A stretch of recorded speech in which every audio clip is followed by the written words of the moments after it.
good to see you. Welcome to another edition of Bible Shorts with Biblebob. You never know on that side of the microphone or the speaker or the phone, whatever you're listening to or watching. If you're watching on YouTube, we encourage you to go there. Subscribe, please.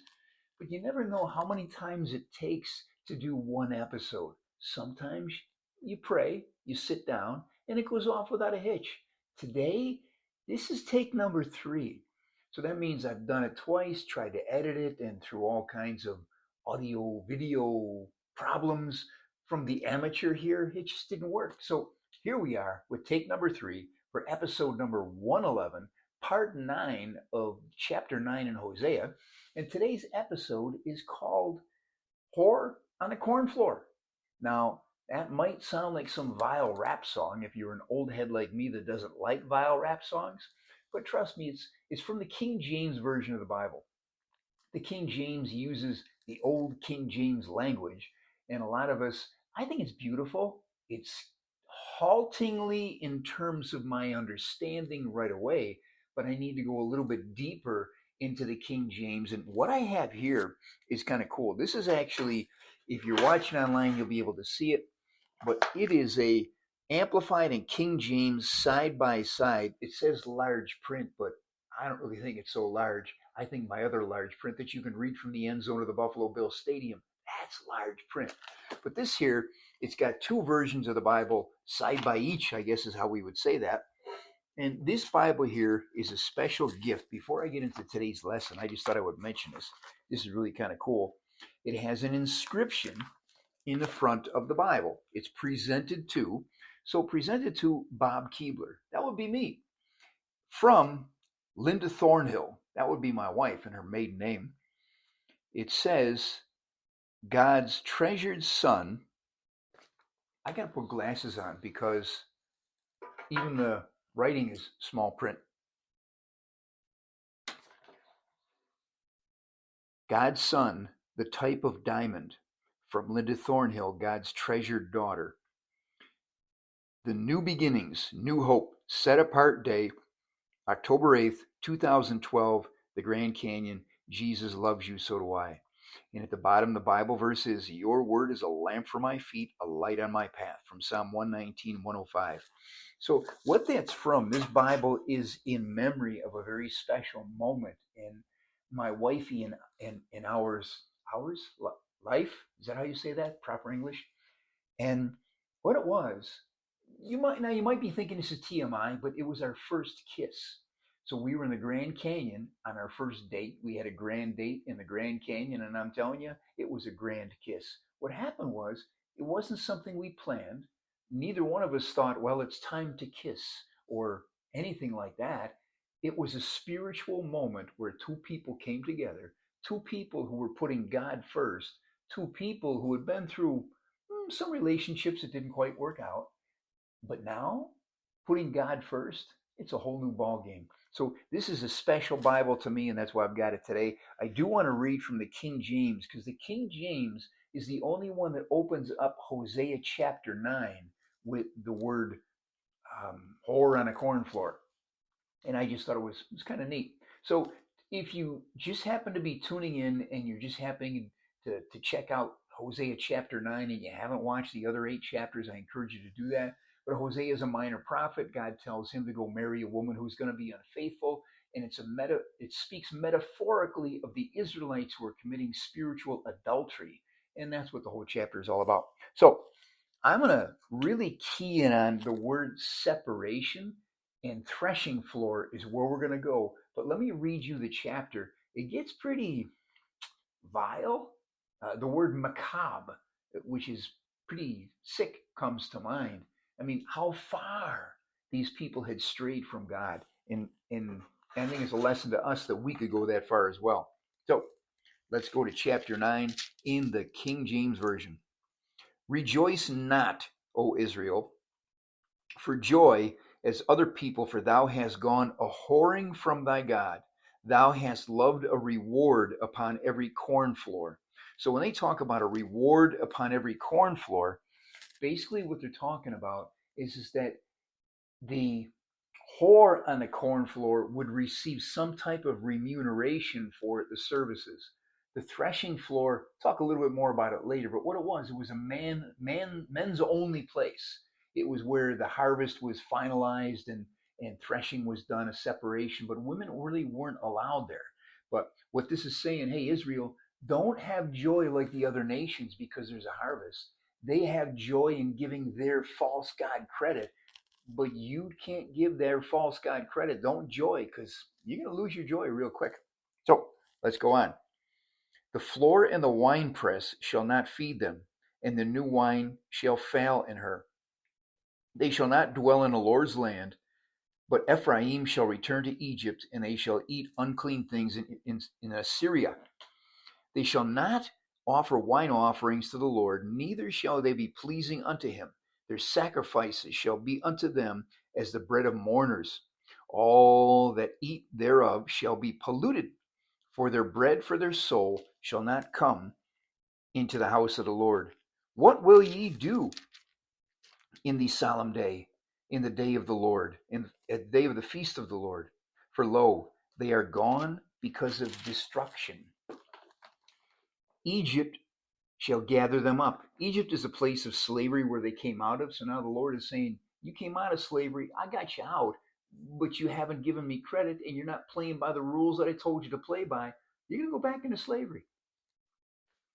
Memphis shall bury them. That's a place in Egypt, a city in Egypt. The pleasant places for their silver nettles shall possess them. Thorns shall be in their tabernacles. The days of visitation are come. The days of recompense are come. That's punishment. Israel shall know if a prophet is a fool, the spiritual man is mad, for the multitude of thine iniquity and the great hatred. So basically, to know that a prophet is really a prophet, you find out what he said has come true. And if not, well, then he's a crazy man. In this case, Hosea is true. I found Israel like grapes in the wilderness. I saw your fathers as the first stripe in the fig tree at her first time. Then they went to Baal Peor, false god, and separated themselves unto that shame. And their abominations were according as they loved. As for Ephraim, their glory shall fly away like a bird, from the birth and from the womb and from the conception. Though they bring up their children, yet I will bereave them. Then that there shall not be a man left, yea, woe also to them when I depart from them. Ephraim, I saw Tyrus is planted in a pleasant place, but Ephraim shall bring forth his children to the murderer. Give them, O Lord, what wilt thou give? Give them a miscarrying womb and dry breasts. All their wickedness is in Gilgal, for there I hated them. For the wickedness of their doings I will drive them out of mine house. I will love them no more. All their princes are revolters. Ephraim is smitten. Their root is dried up. They shall bear no fruit. Yea, though they bring forth, yet will I slay even the beloved fruit of their womb. My God will cast them away, because they did not hearken unto him, and they shall be wanderers among the nations. So that's a pretty dark chapter there. Talks of the repercussions or the ripple effect of bad things. When a country does bad things, children suffer. Today I was reading about this morning that in Massachusetts, they've legalized abortion almost up to the point of birth. And, like New York, there's a photo of people laughing and smiling about it. They call it women's rights, but there are no rights when a life is taken away. That's not somebody's rights. Those are just wrongs. There's many children that are born prematurely and they live. And to say that the baby can be killed even up to birth because you don't want it, that's like going too far. So what's happening here in Hosea, God's saying, you've gone too far. You have gone way too far. Sometimes we make mistakes, but when we keep making the same mistakes and we pretty much say to God, you know what, I'm going to keep going where I'm going. The funny thing about prosperity has a way of creating spiritual blindness because we look at being successful. Oh, yay, me. Look what I have. I've done it. I did this. I was successful. We forget all about God's part because he's the one who really provides provision. He's our great provider. So here we're going to start. Let me read you in the Amplified Version to give it a little bit more clarity of the opening verse. In Amplified Version, Hosea 9:1 says, "Rejoice not, O Israel, with exultation as do the peoples. For you have played the harlot, forsaking your God. You have loved a harlot's hire upon every threshing floor, ascribing the harvest to the Baals instead of to God." So when you look at the whore on the corn floor or a harlot on the threshing floor, it could be a illicit, immoral, sexual thing, because that did happen. Like I said earlier, women were not allowed in on a threshing floor. It was a men's place, and it was a place for threshing and separation. So during the harvest time, there was some celebration going on. Celebration could include alcohol, sex, and all kinds of illicit things, worshiping the false gods, because that's what the pagan people did.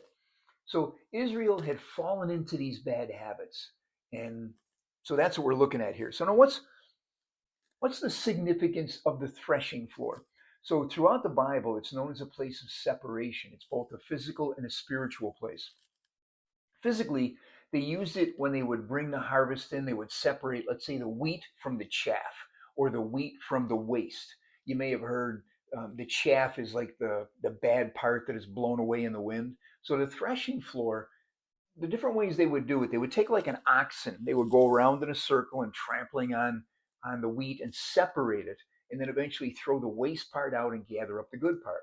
They would have a rock, sometimes pound it, sometimes there'd be a wheel, roll like a wheel of a rock over the top. Sometimes on the side of a mountain where the wind would come, they would throw it up. The heavy or the good stuff would fall down. The wind would take the chaff and blow it away. In the Old Testament, King David had to deal with a plague for his people. To get rid of the plague, he went and bought a threshing floor, put an altar, and sacrificed to God on the threshing floor. God separated the plague from the people, and they were healthy again. We read in the New Testament, John the Baptist talks about how Jesus is going to gather the wheat into his barns, which would be heaven, and then the chaff will be burned up in fire. That's hell. So you have these physical and spiritual overlaps, and it's also a place of new beginnings. In a really cool story in the book of Ruth, Ruth, of course, is with Naomi, and they start out, they leave Bethlehem.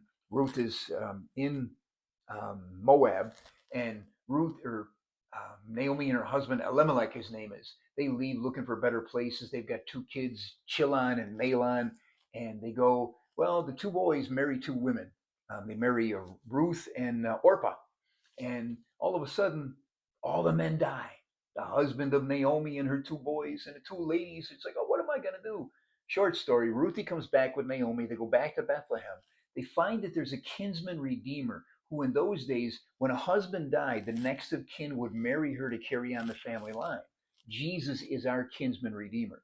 So Boaz, being like a type of Christ, is on a threshing floor. Naomi tells Ruth, hey, go get washed, go lay down at his feet, explain to him the situation, and tell him, you're ready to be redeemed.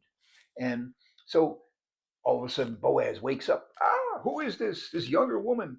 And he finds out why she's there. And honorably, he treats her with respect. And she went there nobly. So she wasn't there a lady of ill repute. So Boaz treats her honorably. He goes and everything's taken care of. And he ends up as a kinsman redeemer. And they have a child. And that's part of the lineage of Christ. So even through the threshing floor, we find all these little subplots. It's a place of separation. So here, Israel's gone down a pretty bad road. And when we look at it, we read the end of it, they're in deep trouble. And if they don't turn around, one interesting piece that I read in here, when it says that God remembers their sin. We talked in previous chapters about God remembers things because people don't quit doing them. He can't not remember them.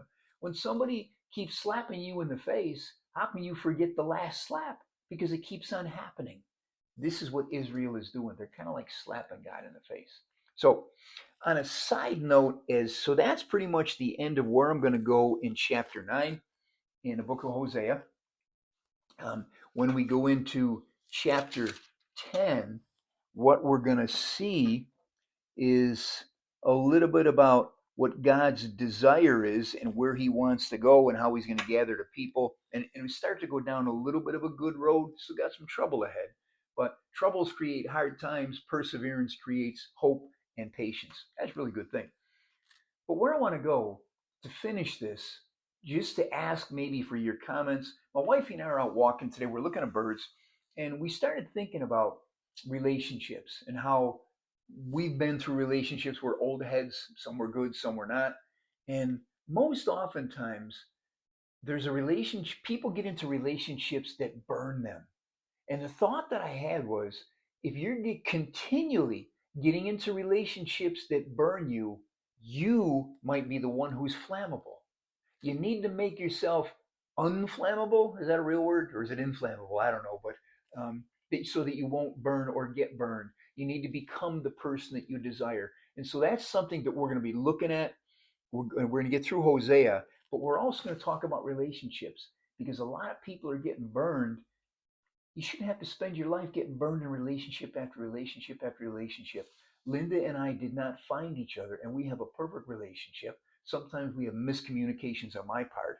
Pretty much, it's a really great relationship. And it's all about putting God first, each other second, and ourselves third. We've learned to heal the wounds from previous relationships that we either caused or were a part of, because everybody's a part of it, and how to get healing out of that to go forward into better relationships. So if you've got comments on that, you want prayer on that, and you get down a little road that you want to go on that, send us a message. We love messages. And please, hey, share this content. Tell somebody to check out Biblebob and give us your thoughts on what you would like to study and how we got into Hosea because somebody asked, hey, have you ever done Hosea? And I thought, I will. So thanks for your time. Go do something nice for somebody. Jesus loves you, so do we. See ya.